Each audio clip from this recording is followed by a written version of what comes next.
વિદ્યાર્થી મિત્રો, આગળના લેક્ચરમાં આપણે વિદ્યુત ક્ષેત્ર રેખાઓ, વિદ્યુત ક્ષેત્રની લાક્ષણિકતાઓ અને સાથે સાથે વિદ્યુત ફ્લક્સ એના વિશેનો અભ્યાસ કર્યો. હાલ આ લેક્ચરમાં આપણે એક નવી રાશિ વિદ્યુત ડાયપોલ એનો અભ્યાસ કરીએ. તો સૌપ્રથમ પહેલા આપણે એ સમજીએ કે વિદ્યુત ડાયપોલ એટલે શું. તો વિદ્યુત ડાયપોલ એટલે સમાન મૂલ્યના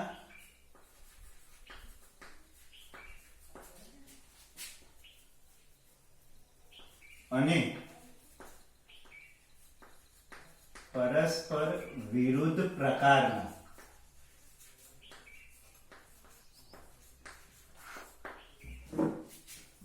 બે વીજભારો 2a જેટલા અંતરે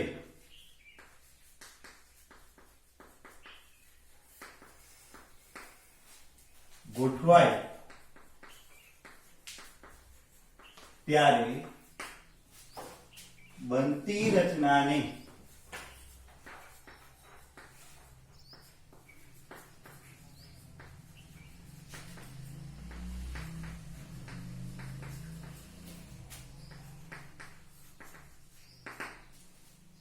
એટલે કે વિદ્યાર્થી મિત્રો, અહીંયા ધારો કે એક સ્થિર બિંદુવત વીજભાર પ્લસ ક્યુ તેટલા જ મૂલ્યનો બીજો બિંદુવત વીજભાર પણ વિરુદ્ધ પ્રકારે, એટલે કે વીજભાર ધન હોય તો બીજો વીજભાર ઋણ લઈ. આ બંને વીજભાર વચ્ચેનું અંતર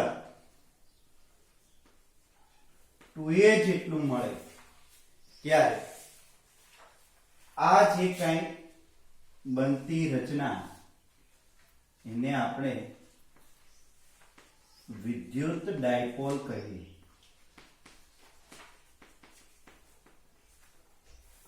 દાખલા તરીકે વિદ્યાર્થી મિત્રો, NaCl નું ઉદાહરણ લઈએ તો આપણને ખ્યાલ છે આમાં બે પરમાણુ, એક Na+ અને બીજો પરમાણુ Cl-. આ બંને વચ્ચે આયોનિક બંધ બની અને NaCl મળે છે. હવે આ Na+ તો કે આના પર વીજભાર પ્લસ E જેટલો, Cl ઋણ લઈએ તો એમના પર વીજભાર -E, એટલે +E અને -E સમાન મૂલ્યના વીજભાર અને વિરુદ્ધ પ્રકારના વીજભાર. હવે વિદ્યાર્થી મિત્રો, આ મધ્ય બિંદુથી Na+ ના મુખ્ય કેન્દ્રથી પરિઘ સુધીનું અંતર જો આપણે a લઈએ તો સરેરાશ એ અંતર આપણને Cl- માં પણ મળે. આમ કુલ અંતર આપણને 2a મળશે. એટલે કે બે સમાન મૂલ્યના વીજભારો પરસ્પર વિરુદ્ધ પ્રકારના વીજભારો લઘુત્તમ એવા 2a જેટલા અંતરે ગોઠવાય ત્યારે બનતી રચનાને ડાયપોલ કહે છે. તો અહીં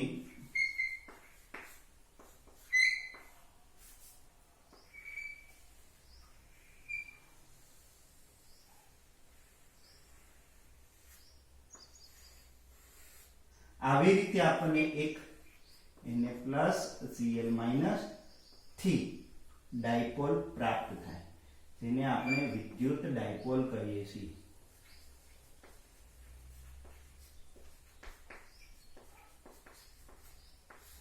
વિદ્યાર્થી મિત્રો,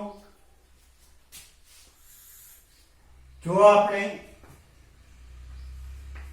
2a tends to 0 limit 2a tends to 0 લઈએ એટલે એનો મતલબ એવો થયો કે બંને વીજભારો, અહીંયા આપણે જો વિચારીએ તો બંને પરમાણુ ના કેન્દ્રો નજીકના નજીક લાવતા જઈએ, એટલે કે એમની વચ્ચેનું અંતર શૂન્ય કરીએ, એટલે કે બંને વીજભારો એકબીજા પર સંપાત કરી દઈએ, બંનેના કેન્દ્રો એક થઈ જાય, તો ત્યારે આપણને મોનોપોલ મળે. એટલે કે બે વીજભારો એક જ કેન્દ્ર પર આવેલા હોય એને આપણે મોનોપોલ એવું નામ આપીએ, જે મોટા ભાગે અધ્રુવીય અણુઓમાં જોવા મળે. એટલે કે O2 અણુ, N2 અણુ એ બધા મોનોપોલ તરીકે લઈ શકીએ. હવે વિદ્યાર્થી મિત્રો, ડાયપોલ અને મોનોપોલ નો અભ્યાસ કર્યો. આમાં ડાયપોલ ને વધુ વિશેષ ડાયપોલ મોમેન્ટ તરીકે ઓળખવામાં આવે છે. એટલે કે ડાયપોલ નો અભ્યાસ આપણે ડાયપોલ મોમેન્ટ દ્વારા કરવામાં આવે છે. તો ડાયપોલ મોમેન્ટ એટલે શું?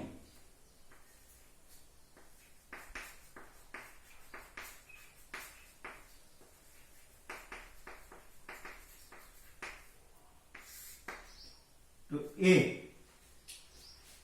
બે વીજભારમાંથી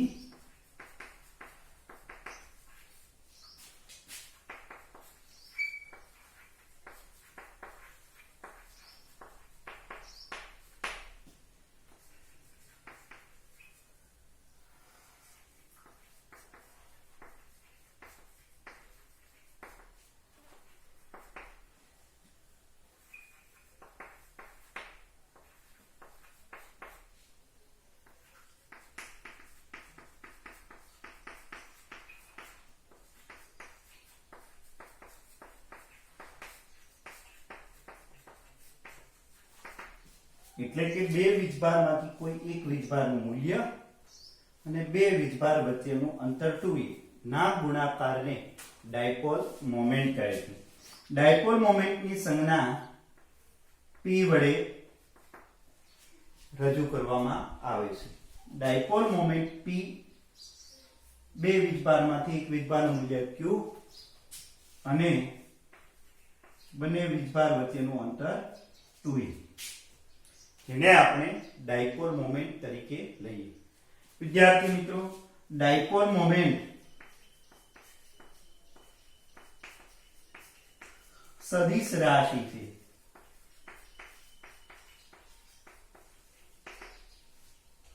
એટલે કે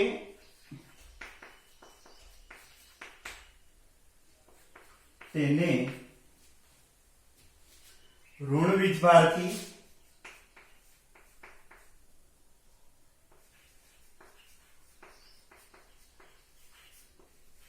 ધન વીજભાર ની દિશામાં દર્શાવી શકાય.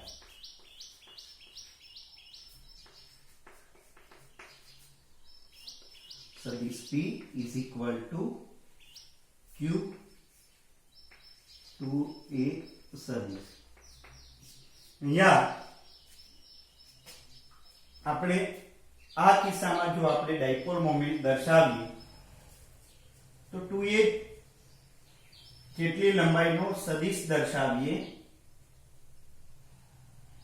એ ઋણ વીજભારથી ધન વીજભાર તરફ લઈ દોરીએ તો આ જે કંઈ મળશે એ આપણને ડાયપોલ મોમેન્ટ p ની દિશા મળશે અને એનું મૂલ્ય આપણને આ રીતે મળશે.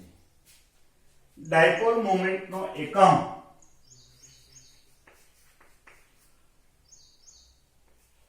મીટર ઇન્ટુ કુલમ મળે. તો દરેક કિસ્સામાં આપણને આ રીતે ડાયપોલ અને ડાયપોલ મોમેન્ટ અને ડાયપોલ મોમેન્ટની દિશા ઋણ વીજભારથી ધન વીજભાર તરફની મળશે એ રીતે ડાયપોલ મોમેન્ટને દર્શાવે. હવે આપણે ડાયપોલ વડે ઉદ્ભવતું વિદ્યુત ક્ષેત્ર જોઈએ. તો અહીંયા એક કાર્ટેશિયન યામ પદ્ધતિ વિચારીએ તો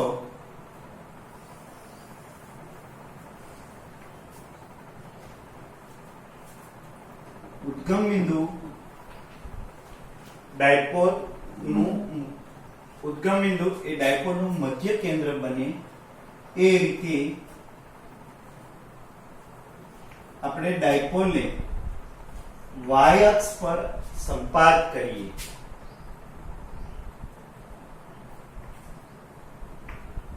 તો આ બંને વીજભારના કેન્દ્રમાંથી પસાર થતી અક્ષ મળે, જેને આપણે મુખ્ય અક્ષ તરીકે ઓળખવામાં આવે. અને બંને વીજભારના કેન્દ્રમાંથી પસાર થતી અને મુખ્ય અક્ષને લંબ આવેલી અક્ષ, એને આપણે વિષુવ અક્ષ કહીએ. કે એક્સ અક્ષ એ ડાયપોલની વિષુવ અક્ષ બને, વાય અક્ષ એ ડાયપોલની મુખ્ય અક્ષ બને. અહીંયા વિદ્યાર્થી મિત્રો ખાસ ધ્યાનમાં રાખવાની બાબત એ છે, આ કોઈ કાયમી એક્સ અક્ષ એ વિષુવ અક્ષ ના બને, કે કાયમી વાય અક્ષ એ મુખ્ય અક્ષ ના બને. જો આપણે એક્સ અક્ષ ઉપર ડાયપોલ સંપાત કરીએ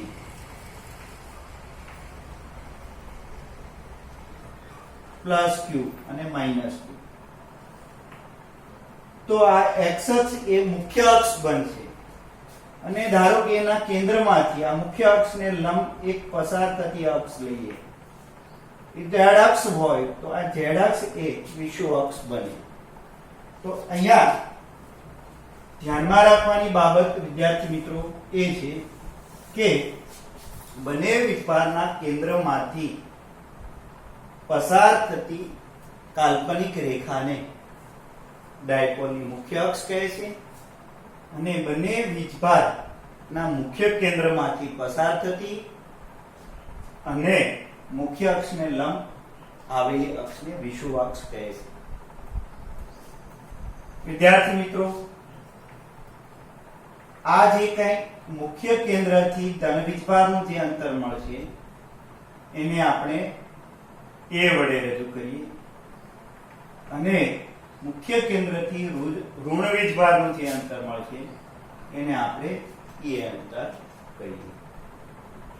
અને હાલ આ સ્થિતિમાં આપણને ડાયપોલ મોમેન્ટની દિશા આ રીતની મળશે, જેને આપણે p સદિશ વડે રજૂ કરીએ. ડાયપોલ મોમેન્ટની દિશા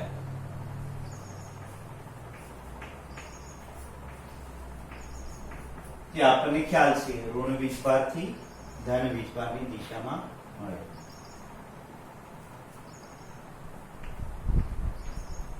હવે સૌપ્રથમ પહેલા આપણે વિદ્યાર્થી મિત્રો ડાયપોલ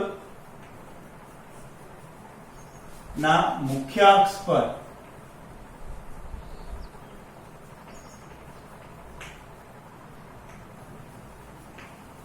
વિદ્યુત ક્ષેત્ર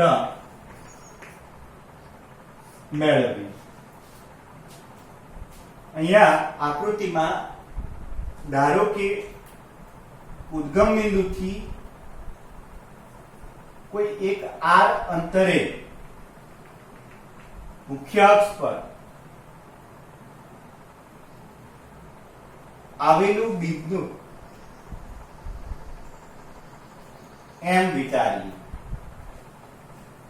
એટલે કે આપણે મુખ્ય અક્ષ પર ડાયપોલના મુખ્ય અક્ષ પર કેન્દ્રથી r અંતરે આવેલ બિંદુ m પાસે વિદ્યુત ક્ષેત્ર જોઈએ. તો વિદ્યાર્થી મિત્રો, બિંદુ M પાસે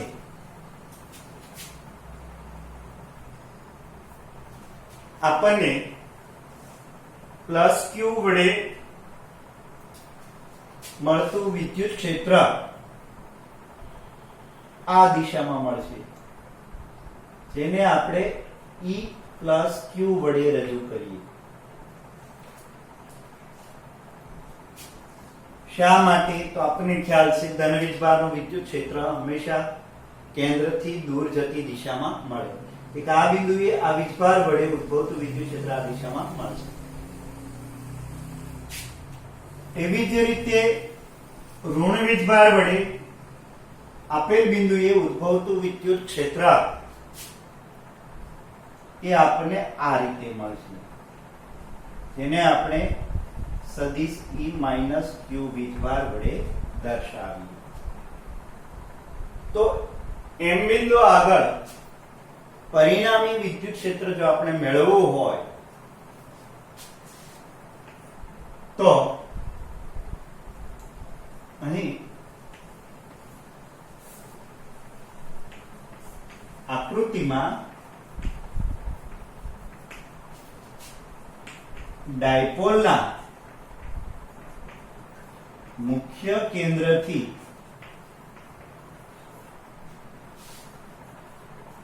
મુખ્ય અક્ષ પર r અંતરે આવેલ બિંદુ પાસે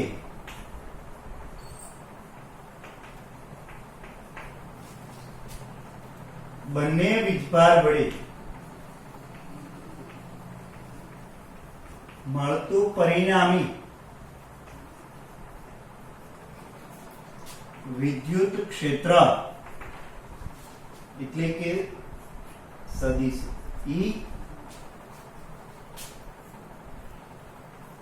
ઇઝ ઇક્વલ ટુ, બંને ખ્યાલ છે, બંને સ્વતંત્ર વીજભાર વડે ઉદ્ભવતા વિદ્યુત ક્ષેત્રનો સદિશ સરવાળો. અહીંયા વિદ્યાર્થી મિત્રો સદિશ E પ્લસ એમને આપણે આ રીતે લખીએ. આપણને ખ્યાલ છે બિંદુવત વીજભાર વડે ઉદ્ભવતું વિદ્યુત ક્ષેત્ર એટલે 1/4 એપ્સિલોન નોટ Q એટલે કે પ્લસ Q. હવે આ પ્લસ Q થી આપેલ બિંદુનું અંતર એટલે આપણે એ અંતરને રજૂ કરીએ તો r માઇનસ a અને એનો વર્ગ. આ વિદ્યુત ક્ષેત્રની દિશા એ આપણને ડાયપોલ મોમેન્ટની દિશામાં મળે, એટલે કે E સદિશ પ્લસ Q ની દિશા એ ડાયપોલ મોમેન્ટની દિશાના એકમ સદિશની દિશામાં મળે. એટલે આપણે E સદિશ પ્લસ Q ને આ રીતે રજૂ કરીએ. એવી જ રીતે વિદ્યાર્થી મિત્રો E સદિશ માઇનસ Q ને આપણે જો લખીએ તો આ રીતે લખીએ 1/4 એપ્સિલોન નોટ Q મૂલ્ય અને અંતર તરીકે લઈએ તો આ r અંતર છે, એમાં આપણે a જેટલું અંતર ઉમેરીએ તો આપણને મળશે r પ્લસ a સ્ક્વેર. વિદ્યાર્થી મિત્રો એ બિંદુએ વિદ્યુત ક્ષેત્રની દિશા ડાયપોલ મોમેન્ટની વિરુદ્ધ દિશામાં હોવાથી એને આપણે માઇનસ p કેરેટ વડે રજૂ કરીશું. તો અહીંયા આપણને આ રીતે મળશે 4 epsilon naught Q upon 4 epsilon naught 1/r minus a square. આ માઇનસ ની નિશાની અહીંયા લઈએ તો 1/r r plus a square into p caret. હવે ગાણિતિક રીતે આપણે એમનું સાદુરૂપ આપીએ તો આ રીતે મળશે q upon 4 pi epsilon naught. doble હા, અહીંયા આપણને સાદુરૂપ સ્વરૂપે મળશે 4r a upon r square minus s square raised to square into p k. હવે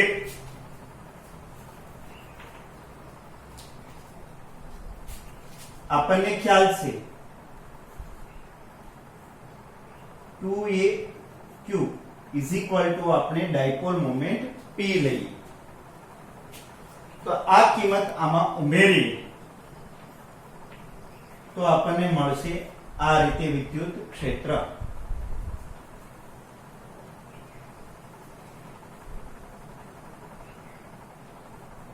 T upon 4 pi epsilon naught r square s square square p caret.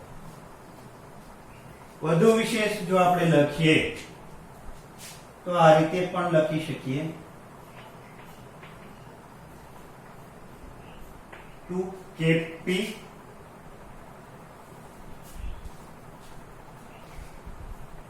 r upon r square minus s square raised to square p caret.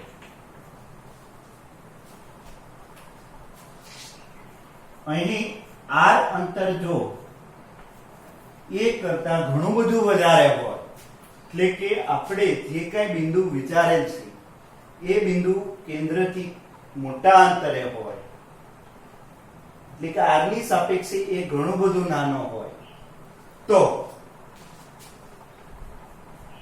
એને અવગણતા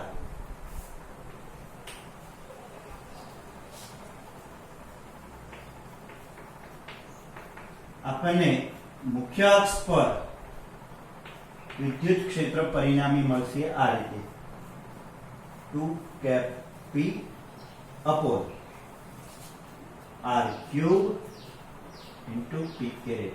તો આ આપણને ડાયપોલના મુખ્ય અક્ષ પર કેન્દ્રથી આ અંતરે વિદ્યુત ક્ષેત્ર મળશે. વિદ્યાર્થી મિત્રો અહીંયા બિંદુ ધારીએ તો મૂલ્યમાં આપણને કોઈ ફેરફાર જોવા મળશે નહીં. શા માટે? તો કે અહીંયા r plus a અને અહીંયા આપણને r minus a મળશે. એને અનુરૂપ જો સાદુરૂપ આપીએ તો આની દિશા માત્ર ને માત્ર માઇનસ મળશે. મૂલ્ય તો એ જ મળશે. એટલે અહીંયા આપણે ડાયપોલના મુખ્ય અક્ષ પર કોઈ r અંતરે આવેલ બિંદુ પાસે વિદ્યુત ક્ષેત્ર આ સમીકરણ વડે મળશે. જે આપણને જોવા મળે છે કે આ વિદ્યુત ક્ષેત્ર ડાયપોલનું એ અંતરના ઘનના વ્યસ્ત પ્રમાણમાં જોવા મળે છે. વિદ્યાર્થી મિત્રો બિંદુવત વીજભારનું વિદ્યુત ક્ષેત્ર એ અંતરના વર્ગના વ્યસ્ત પ્રમાણમાં મળતું હતું, જ્યારે ડાયપોલનું વિદ્યુત ક્ષેત્ર એ અંતરના ઘનના વ્યસ્ત પ્રમાણમાં મળે છે.